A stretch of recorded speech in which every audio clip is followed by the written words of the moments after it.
Hello, I am Rizal and you're watching Rizal's ASEAN. And in this week's episode of Rizal's ASEAN, I went to Bangkok with the global entrepreneurship movement to look at the co-working spaces in Bangkok, specifically Hubba.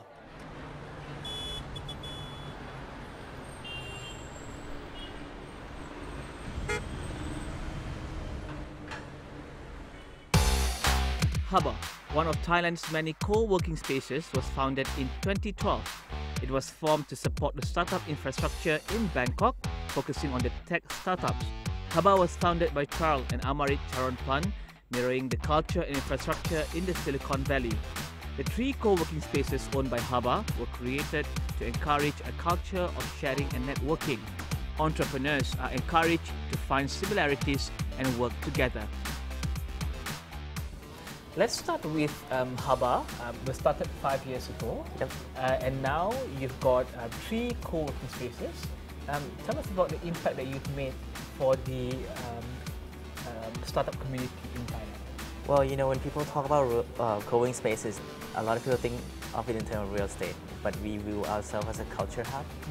We are actually are the forefront of the people who actually try to embrace and expand the culture of entrepreneurship, culture of the future of work. So a lot of great entrepreneurs in Thailand currently came through Hubba during the past few years. So I think we've been quite successful in you know, growing that culture and, you know, push them to become more successful. Yeah. And what kind of entrepreneurs do you get coming to Hubba to start their projects? Well, we got a lot of creative entrepreneurs, a lot of startup entrepreneurs, tech entrepreneurs. They basically hold some similarity in terms of attitude and mindset. That's why it become a culture, because all of the people who came to us, no matter what they do, have a similar mindset in terms of they like to initiate new stuff. They think about the global problem or maybe social problem, and they're not really focused that much on money. They're focused on impact.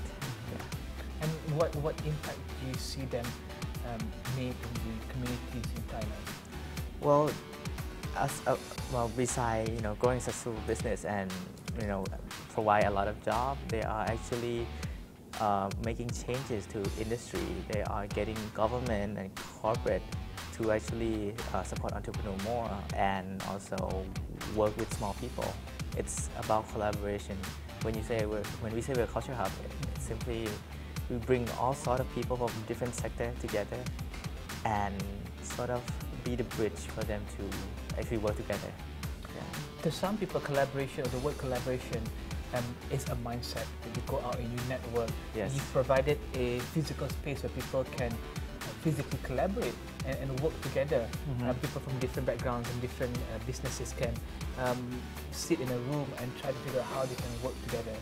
Do you see yourself as a catalyst for the growth in awareness of entrepreneurship in Thailand? We definitely are. We are really passionate about entrepreneurship, and we believe we can be the best at helping them succeed. And they know that. That's why they come to us. Yeah. And in terms of creating awareness, I've just learned that support from the government may be lacking in some parts to support entrepreneurs. Would initiatives by entrepreneurs like you, providing a space, providing a community, and providing a cultural space, do you think that can help entrepreneurs in countries like Southeast Asia to make that leap and scale? Well, I mean, in any country, when the startup ecosystem, the entrepreneurship ecosystem begin, not a lot of people understand it. I believe government are trying to help, corporate are trying to help, but they just don't know how. They just don't get it yet. So that's why entrepreneurs probably need to help one another at the beginning. And then that's why the Thai community is small but very compact, and everyone know one another. Everyone is very supportive. We have the mindset of, you know, collective win. So I mean, when one startup win, we feel like we accomplish it together in that sense. Do you work with the entrepreneurs that you have at Hubba? Yeah, we do. It's very organic, very very flexible. I mean, we don't have a structure way of working with them. It's just if they need help, you know, we're always available. And there's also the mentality of opening yourself up to other possibilities and other partners. Is that a conscious decision that you've made since day one, or is it an organic thing that you've observed after year after year? I think it's about survival. I mean, for entrepreneur, you have limited runway. You don't have a market. You don't have customers. You need to work and help one another to survive. So that mindset is built in for survival from day one. That's why when that company grows, that mentality stays. That's a great thing. Yeah. And when you talk about survival, how hard is it for entrepreneurs to survive in Thailand? How hard it is compared to Oh, what? right? Well, compared right? to say Singapore or other bigger cities in Southeast Asia. Definitely. I mean, it's gonna be much harder than Singapore because you don't get a lot of right support from a lot of government sector. So we see less people jumping in, but the quality and the resilience of the entrepreneur that survive are pretty tough.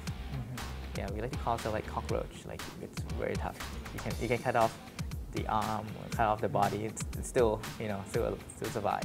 What kind of support do you need from the government still, if you still need support from the government? Well, one of the things that I see in other countries like Malaysia and Singapore, they really like is that they have a physical hub, right, established or supported by government. Even France has launched a Station F. So in Thailand, we don't have a physical hub yet. And even if we do, I would think that they will get the wrong people to run it. So that's what we're missing. I mean, people are thinking about, online collaborative workspace. Yes, that's great, but you also need the physical hub first. The right investment into that will be the foundation of the future growth of entrepreneurship. But you've also got something that we see over here, the Ananda campus. Talk about the Ananda campus and how do you play a role in creating entrepreneurship and the spirit of entrepreneurship within this setup? Right. So on my other hat, I run an accelerator for SCB, which is one of the biggest banks in Thailand. And this accelerator actually represents a very unique development in terms of corporate collaboration, because we are not based in SCB, we are based in Ananda, which is a real estate company, a big one in Thailand. So what it shows here is that two large corporates from different sectors can collaborate and help support entrepreneurs. So we're in Ananda campus, incubating, accelerating 10 startups for a bank, which will be working with all these corporate partners and the bank as well. So that's something that we need more in Thailand, right? But the space obviously house 10 entrepreneurs, it's already full. A hub will probably need to be able to house 200. Do you hold their hands throughout their journey, or do you only monitor them from afar and provide the space for them? We don't do hand holding, but we do a lot of other support. We believe that great entrepreneur will know what they need to do to survive and succeed.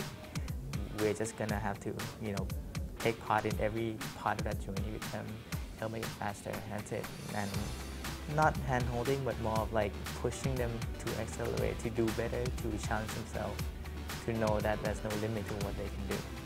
And ideally, if there were to be a space in the future, a physical space in the future for entrepreneurs, what would that space look like, and where would that space be in Bangkok? Man, that's hard to say. I mean, because the layout, the city layout of Bangkok is messed up. So it's very hard to find the perfect location, the location where it's iconic, big enough, and also cheap enough for entrepreneurs to support, and also close to mass transit system like MRT or the BTS, the underground train. Yeah, at this point I have no idea. Yeah. So it's still we're in the search mission for that one iconic space. But is this close enough to the ideal, you think? Yes, but still, startup entrepreneur can't afford it. It's still too expensive. Yeah. So it has to be affordable for entrepreneurs. It has to be affordable for entrepreneur. I mean, they have to rent it anyway, right? But yeah, they can't rent it at the rate that big corporate are renting it. What are some of the characteristics do you think should exist for a space to help entrepreneurs? Well, it needs to have privacy, but also a lot of design of the space. We will have to encourage a collaboration or interaction between people from different organizations, different backgrounds. So there also have to be a team of people who are managing and building and fostering the culture as well. Because collaboration and culture doesn't happen by itself. It needs someone to guide the way. That's why we're here. I think that's why we see ourselves as a specialist. So that's why we don't see startup as a co-working space. Our co-working space as a real estate business. It's a culture hub. And speaking of culture hub, the region share a certain unified culture, certain traits of similarities across the region. Do you think there should be a regional center for entrepreneurship where people can come and work together and collaborate on a larger and much bigger scale? Are you talking about like a UN kind of thing?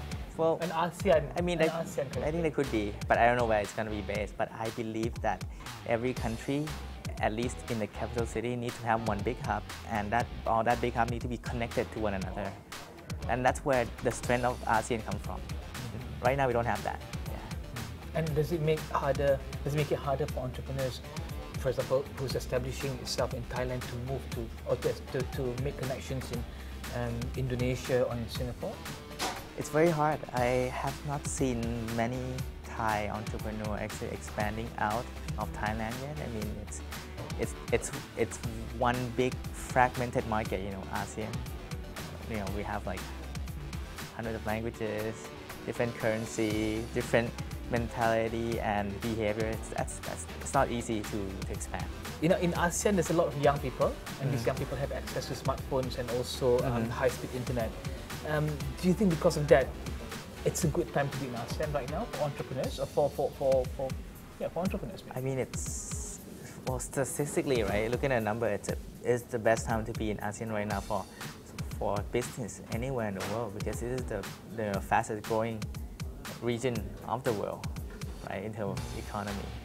So there's a lot of stuff that we don't have yet, and that's opportunity for anyone who see that, who think they can fix it. Yeah. And what about for young people of ASEAN? Where are the growth areas, the future growth areas, top 3 future growth areas that you can maybe identify? For the young people in ASEAN, yeah. Well, yeah, of course, entrepreneurship, right? They can start something on their own. I would say in the design sector, there's a lot of things that we can do in that sense. It's very thriving in Thailand, right? Design sector? Yeah, it's very, very thriving. We have a lot of great designers here. And I would say in agriculture, I mean, country in this region, look at Vietnam and Thailand, we probably feed 1/3 of the world in terms of, rice supply. So, we could take the leadership role in that, but we need more hardcore R&D here. Right now, we don't have a lot of R&D. So look at the R&D that corporate in ASEAN region, how much they spend on R&D is just a fraction of what people are spending in Europe and in North America.